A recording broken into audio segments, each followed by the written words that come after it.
Esta semana demostramos cómo funcionan los laboratorios de metanfetaminas en Sinaloa. Ayer mismo, autoridades europeas destacaron la importancia creciente de los narcotraficantes mexicanos en la producción y distribución de drogas sintéticas, pero ya en todo el viejo continente. Europa ha pasado de ser un mercado consumidor de drogas a uno productor. Así lo advierte el informe más reciente del Observatorio Europeo de las Drogas y las Toxicomanías. Contenedores que llegan a los principales puertos del viejo continente, muchos de ellos llevan cocaína. Y mexicanos que llegan como turistas, pero en realidad son narcotraficantes, que junto con las mafias europeas crean una red para la elaboración y tráfico de drogas sintéticas. Para ello, los mexicanos aportan a los llamados cocineros, quienes saben cómo mezclar los precursores químicos, mientras que los europeos colaboran con la logística, suministros adecuados y otros productos químicos, hardware y eliminación de residuos. Esta asociación es una de las más rentables, pues las ganancias son compartidas entre las redes criminales o a los mexicanos se les paga por kilogramo de producto final. El precio de la droga en México es relativamente bajo, pero llegando al viejo continente se dispara y puede costar hasta 10 veces más, incluso mucho más que en Estados Unidos. De acuerdo con el reporte Europol, en 2017 desmantelaron 5 laboratorios clandestinos en Países Bajos. Para 2020 se llegaron a decomisar 32. Bélgica y República Checa son otros países donde han encontrado un mayor número de laboratorios. Las redes criminales de Países Bajos están cambiando a la producción de metanfetamina porque los beneficios son más altos que los de la anfetamina y la MDMA. Por ejemplo, el precio al por mayor por kilogramo de pasta de anfetamina y MDMA es de 740 y 1.350 euros, respectivamente, mientras que la metanfetamina alcanzó los 12.700 euros por kilogramo. Europol informa que las incautaciones recientes advierten que los países europeos, en particular España, son utilizados como puntos de distribución posteriores de la metanfetamina producida en México. Las incautaciones de este producto el año pasado las encabezó Eslovaquia, que reportó 1.5 toneladas originarias desde México, seguido de Polonia con 300 kilogramos, Lituania con 90 kilogramos, España con 78 kilogramos e Italia con 44 kilogramos. De forma regular se interceptan cantidades más pequeñas de metanfetamina en paquetes postales enviados desde nuestro país, algunos de los cuales pueden estar vinculados al suministro en línea. No se trata de hechos aislados. Una y otra vez se suceden los golpes contra organizaciones relacionadas con cárteles mexicanos en toda Europa. Hace apenas una semana en España se desarticuló toda una red de narcotraficantes mexicanos del cártel de Sinaloa que operaban con distintas drogas, pero sobre todo con metanfetaminas. La policía española desarticuló una organización criminal internacional dedicada al tráfico de drogas. El operativo se llevó a cabo en las provincias de Madrid y Guadalajara. Se detuvieron a 24 personas, entre ellas 14 mexicanos. También se incautó varios kilos de marihuana y cocaína, así como armas y bienes de lujo, entre ellos 17 vehículos y 4 viviendas con un valor de 7 millones de euros. La policía también desmanteló 2 laboratorios para el procesamiento y distribución de la droga y 2 invernaderos destinados al cultivo de marihuana. Además, bloquearon 20 cuentas bancarias. La investigación inició a finales del 2020, cuando se detectó la llegada a Madrid a varios ciudadanos mexicanos procedentes de Sinaloa. Al poco tiempo, los agentes observaron que los mexicanos comenzaron a trabajar en grandes plantaciones de marihuana situadas en la provincia de Guadalajara, donde recibían visitas de personas vinculadas al tráfico de drogas. La organización contaba con una estructura de sociedades en España, Colombia, Suiza y Portugal para lavar el dinero procedente de sus actividades ilícitas. Con el transcurso de la investigación, los agentes detectaron la llegada de hombres sudamericanos que la organización usaba de mulas para introducir cocaína base en paquetes de café.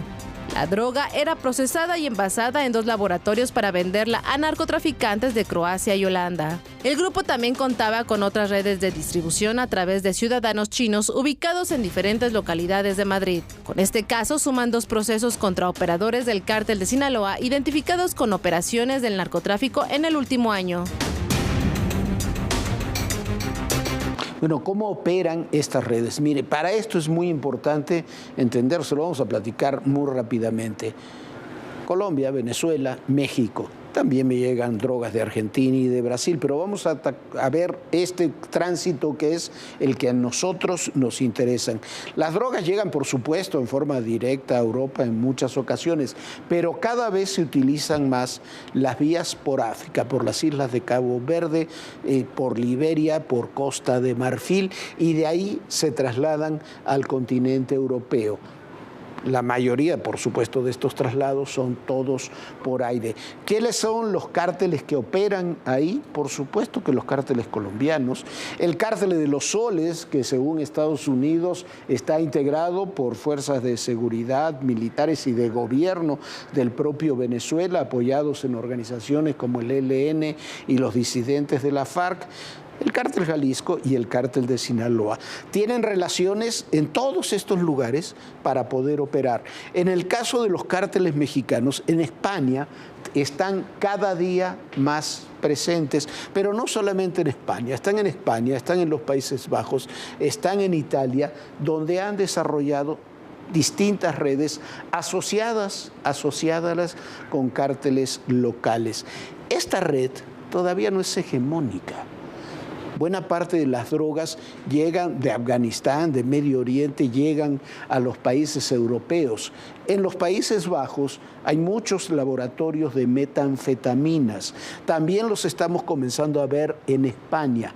Pero estas redes que le comentamos son las que están nucleando ese tipo de comercio de las drogas y están creciendo cada vez más. Este informe de las autoridades europeas sobre la presencia del narcotráfico, creciente presencia del narcotráfico mexicano en Europa, no es un comentario aislado, es una realidad que cada día está más presente.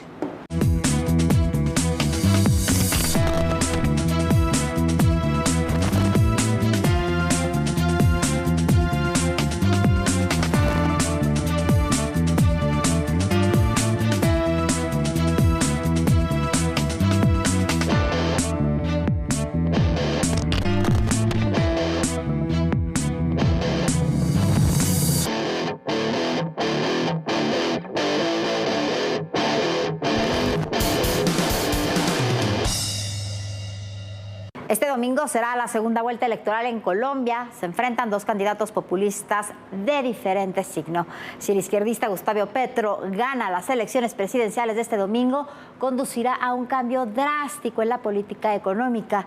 Si Rodolfo Hernández resulta ganador, esto supondría una significativa incertidumbre. Este es lo que opina la empresa calificadora de riesgo Fitch Ratings, en lo que coinciden la mayoría de los especialistas.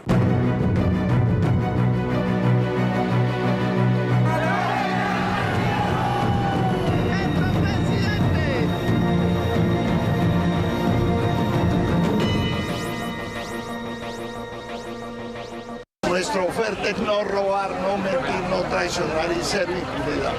Y nosotros, el libre, usted libre como el viento.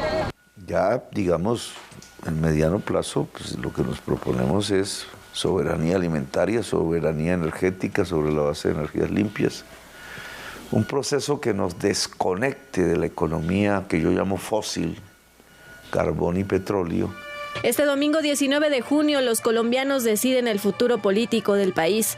La calificadora de riesgo crediticio Fitch Ratings proyecta que si Gustavo Petro gana las elecciones presidenciales, emprenderá un camino en la política económica. Y si Rodolfo Hernández triunfa, estima la firma, el rumbo de Colombia es incierto.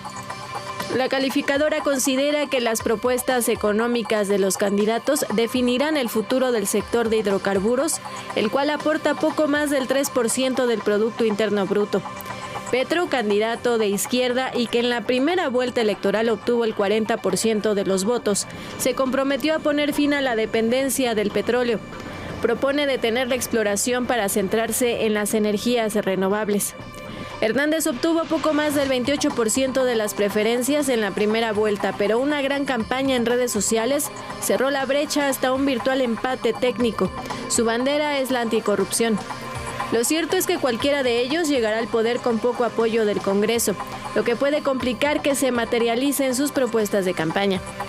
La coalición Pacto Histórico de Gustavo Petro tiene el 18% de los escaños en la Cámara de Representantes y el 2% en el Senado, mientras la Liga de Gobernantes Anticorrupción, que abandera a Rodolfo Hernández, prácticamente no tiene representación en el Congreso. De acuerdo con la Organización para la Cooperación y el Desarrollo Económicos, Colombia es la economía de Latinoamérica que más crecerá este año, impulsada por el alza en el precio del petróleo en los mercados internacionales. Fitch Ratings considera que disminuir la dependencia del petróleo justo cuando su precio es alto tendrá consecuencias para Colombia. En cuanto a la policía fiscal, Hernández promueve una plataforma anticorrupción, reducción del IVA del 19 al 10% y el recorte al gasto público. La plataforma de Petro propone mayor gasto social con aumento de impuestos. Específicamente pide incrementar los ingresos fiscales 5% del PIB, la mitad para nuevos gastos y el resto para la reducción del déficit. En lo laboral, Petro plantea un papel protagónico del Estado en la creación de empleos, mientras que Hernández propone políticas de incentivos para la creación de empleo en sectores específicos. Las propuestas de los candidatos indican que las relaciones exteriores cambiarán. Ambos restablecerán relaciones diplomáticas con Venezuela, rotas desde 2019, con Nicolás Maduro e Iván Duque. En cuanto a la relación con Estados Unidos, tanto Petro como Hernández quieren reestructurar el Tratado de Libre Comercio y la lucha antinarcóticos. Bueno, y en este contexto, en esta situación, recibe Colombia la segunda vuelta electoral este domingo. Allá en Bogotá está nuestro compañero, nuestro amigo Pablo Iriar, enviado del periódico El Financiero, a cubrir estos comicios. Pablo, qué gusto saludarte, un gran abrazo, ¿cómo estás? El gusto es mío, Jorge, tocar base con la casa allá un momento y estar contigo. ¿Qué tal? A ver, muy rápidamente, Pablo, ¿cómo ves? Hemos seguido tus notas, tus comentarios, llevas desde la primera vuelta electoral allá en Colombia. ¿Cómo ves este proceso? Ya unas horas, prácticamente 48, 72 horas para las elecciones allá en Colombia. Es un momento muy delicado para Colombia, porque los dos candidatos que llegan a la final, pasado mañana domingo, llegan empatados. Llegan técnicamente empatados cuando se dejaron de publicar encuestas a comienzos de semana.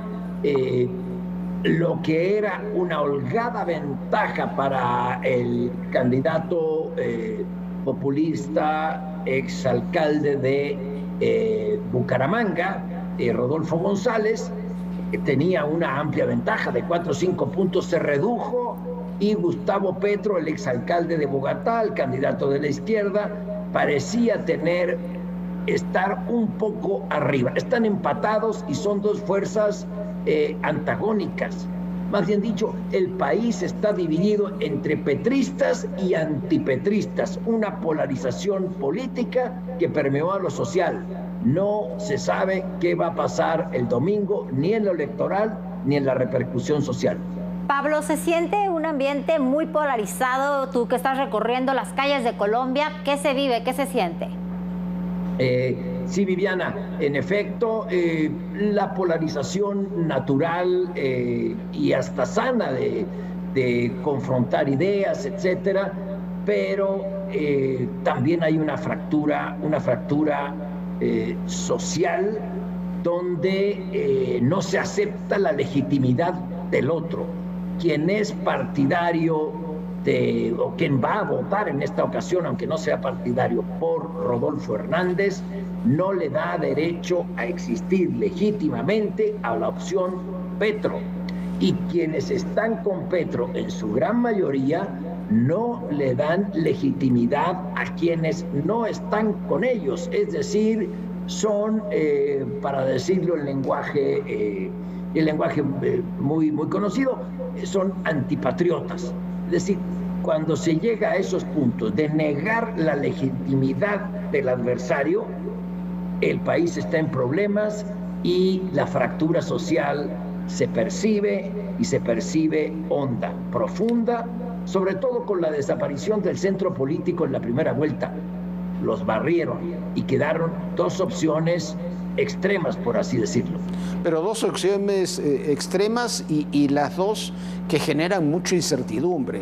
Desde Hernández hasta Petro, la verdad, lo decían, lo veíamos hace unos minutos, los analistas internacionales no saben qué va a pasar, no solamente no saben qué va a pasar en las elecciones, no saben qué va a pasar con el futuro de Colombia, no saben qué va a suceder con la economía.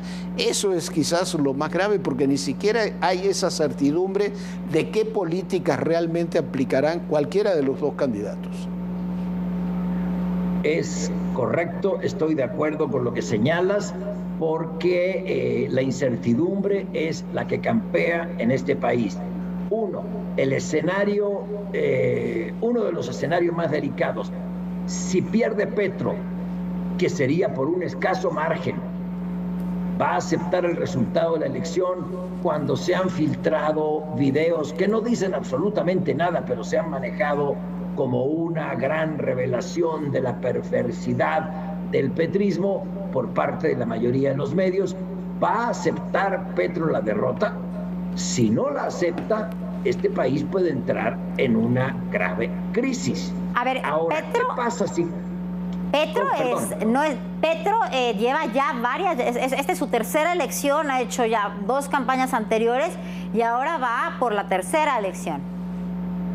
En efecto, Petro va en la tercera elección y cuando ha perdido ha aceptado el resultado, pero en esta ocasión va a ser muy parejo el final.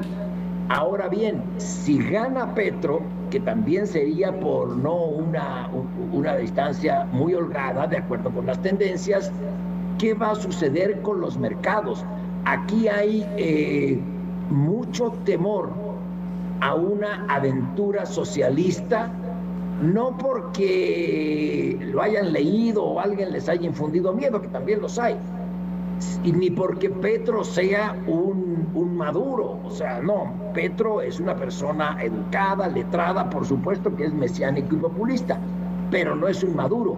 El problema está en las calles de todo este país. Hay 2,5 millones de venezolanos, Viviana, Jorge, pidiendo limosna, ganándose la vida como pueden, y en todas las notas rojas que se leen en la prensa colombiana hay venezolanos, están en el delito. Entonces, ese temor del desastre del vecino de Venezuela que se les vino para acá, dicen, no queremos a Colombia así.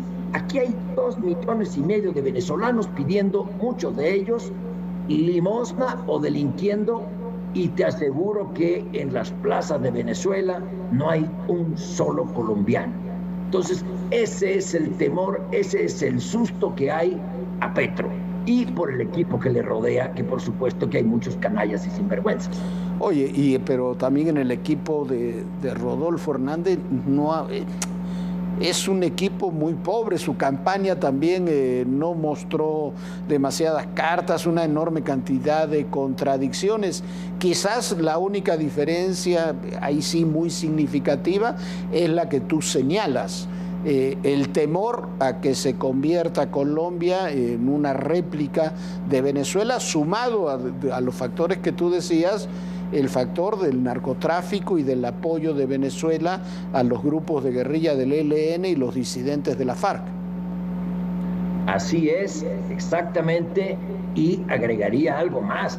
El ingeniero Hernández es un populista sin ninguna base. Es decir, no puede decir, este es un populista de izquierda, de derecha, tiene estas tendencias. No.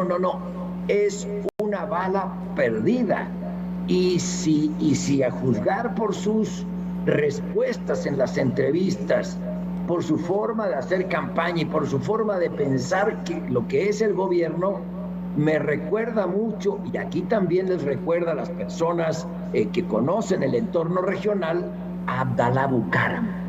Difícilmente va a terminar el mandato si gana el ingeniero Hernández.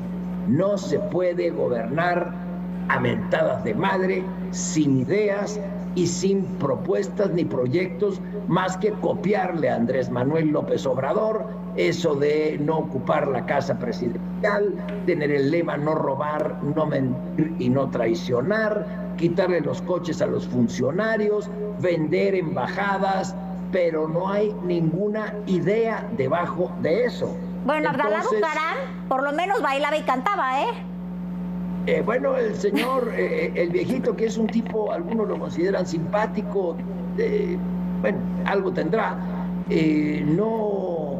no es una persona, no tiene capacidad para manejar Colombia, un país que viene saliendo de una guerra fratricida, que le urge la reconciliación, que eso es lo que ha faltado para llevar a cabo los acuerdos que se firmaron con las FARC. El nervio central no es decir, yo los voy a respetar, como dicen tanto Hernández como el candidato Petro, sino sinceramente comprometerse a reconciliar Colombia. Eso es lo que no ha ocurrido, ha estado ausente de esta campaña y lo estará aún más. El gran riesgo, Viviana, Jorge, es que una vez pasadas las elecciones y cuando empiecen a gobernar ambos, crezca la protesta social. Han sembrado unas expectativas extraordinarias que ninguno de los dos va a poder cumplir y el señor Hernández no está capacitado para gobernar. Pablo, querido Pablo, un gran abrazo hasta allá, hasta Bogotá. Ya platicaremos después de esta segunda vuelta electoral en Colombia los resultados, cómo se dieron las cosas. Un gran abrazo y muchas gracias. Muchas gracias a ustedes, Viviana, Jorge. Un abrazo y a la orden. Gracias. Buenas noches, Pablo. Una elección que determinará buena parte de lo que va a ocurrir en toda la región en el futuro inmediato.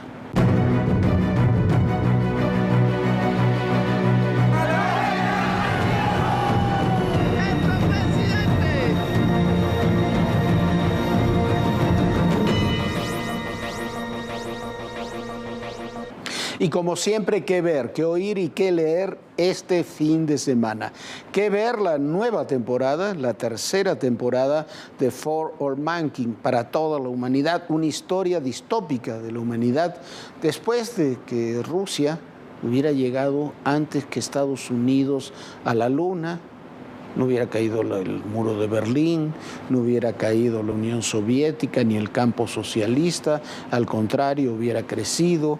Y la Guerra Fría no solo se escenifica en el satélite, en la Luna, sino también en la lucha por la llegada a Marte.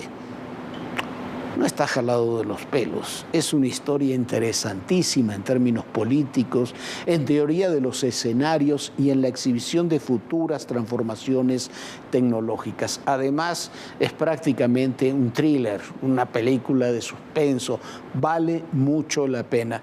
¿Qué oír un disco de mis discos preferidos, un disco extraordinario, Bach Tríos, tocado por tres grandes virtuosos de la música actual: Yo-Yo Ma en el cello, Chris Tilly en la mandolina y Edgar Meyer en el bajo. Lo mejor de Bach tocado por tres de los mejores músicos contemporáneos. Es difícil encontrar algo mejor. Le insisto, siempre lo decimos, pero en este caso se aplica mucho más. Escúchelo con un buen equipo de sonido en discos de vinilo. Lo va a apreciar de forma diferente. ¿Y qué leer? Un libro imprescindible en estos días. Infocracia, del investigador coreano Byung-Chul Han, que explica la relación entre la digitalización con la crisis de la democracia. Las campañas electorales, dice, son guerras de información que se libran con todos los medios técnicos y psicológicos imaginables. con bots que difunden noticias falsas, ejércitos de trolls que intervienen en las campañas y apuntalan la desinformación, las teorías de la conspiración dominan el debate y la psicometría y la psicología política digital. Usted dirá, ¿qué es eso? Lea el libro, lo va a entender. Buscan evitar decisiones conscientes, influir en el comportamiento electoral. ¿Le suena conocido todo eso? ¿Lo estamos viviendo en México? Por supuesto que sí. Léalo, es un libro pequeño, pero es un gran ensayo, es impresionante alguna de sus conclusiones. Estas son, Viviana, nuestras recomendaciones para este fin de semana. Muchísimas gracias por habernos acompañado. Ahí tiene para poder leer, para poder ver alguna serie, para poder escuchar música. Descanse, pásela muy bien. También puede estar en familia, con sus amigos y tener un gran fin de semana. La actitud lo es todo. Y el lunes, por supuesto, aquí a las 11 de la noche tenemos una cita muy puntual en Todo Personal. Sueñe bonito. Bonita noche, Jorge. Bonita noche, buen fin de semana y recuerden, el poder y en la política todo, pero absolutamente todo es personal. Gracias.